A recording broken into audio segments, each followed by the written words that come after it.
I think nowadays a lot of things being perpetuated about, you know, the music industry having certain forces or certain people want to control it. But it's not just music, is it? It's in every walk of society. Of course. It's in banks. Of course. It's in TV. Of course. Why is it that there's been such an emphasis of people placing these theories of things to do with the music industry and not in like university structures, you know, governments? Because even democracy is almost to say like, if 51% say yes and 49% say no, that's still the just way to proceed. You know, so why has there been so much influence and focus on the music? Let me be quite clear. I don't buy the theory that there's 5 guys sitting in a room controlling the entire world. I think that's complete bullshit. And I think it's a way of scaring us into believing we are powerless to do anything. The idea that there's this grand plan. I'm not saying there isn't. I'm not saying there isn't powerful forces that are trying to steer the world in a particular way. But they've had to make concessions many times that they didn't want to make. So we're told, and I'll tell you why this is important relating to what we're saying. I don't like to go into history, but it's important.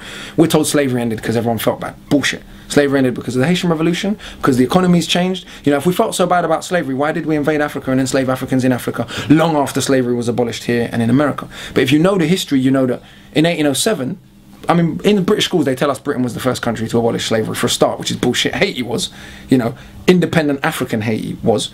But by that period, England's lost America. So it doesn't have America as a colony no more. It's on the verge of losing Jamaica. This is 1807 we're at, right? It now is cultivating sugar in India anyway. So it doesn't need the Caribbean. It's not as strategic, right? These are all the factors. Britain's now industrialized, right? But if we felt so bad, why did we go into Africa and then enslave and brutalize Africans in Africa, right? It was a continuation of the same process. So this is a way of disempowering us, not just black people, but humans from history. The belief that, you know, when the rich, powerful person wanted to end something, it just ended.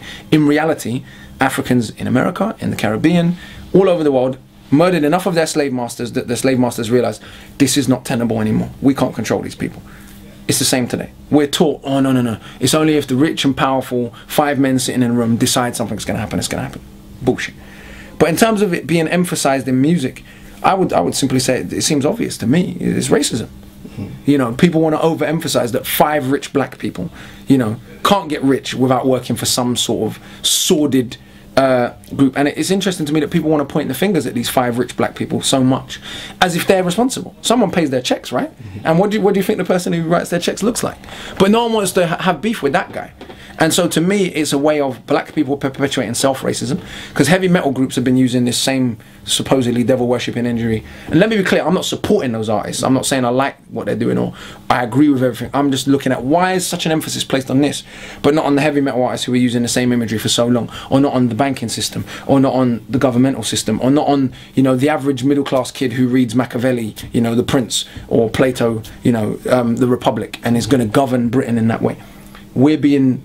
a particular set of people, a few rich black Americans, are being sold to us as essentially the worst human beings on the earth, which to me, people that come from housing projects. How about we analyse how they even came to live in housing projects? How about we do that? How about we analyse why and how places like Marcy Projects or Queensbridge came to exist? Because we don't want it, because the same people who are pointing fingers at them might end up feeling bad about how these people even came to live in the environments they live. That's not me trying to excuse artists. Artists should be held responsible, but the idea that 5 rappers are the worst people on the earth and they're part of some global conspiracy, I think is a complete distraction from dealing with the real world.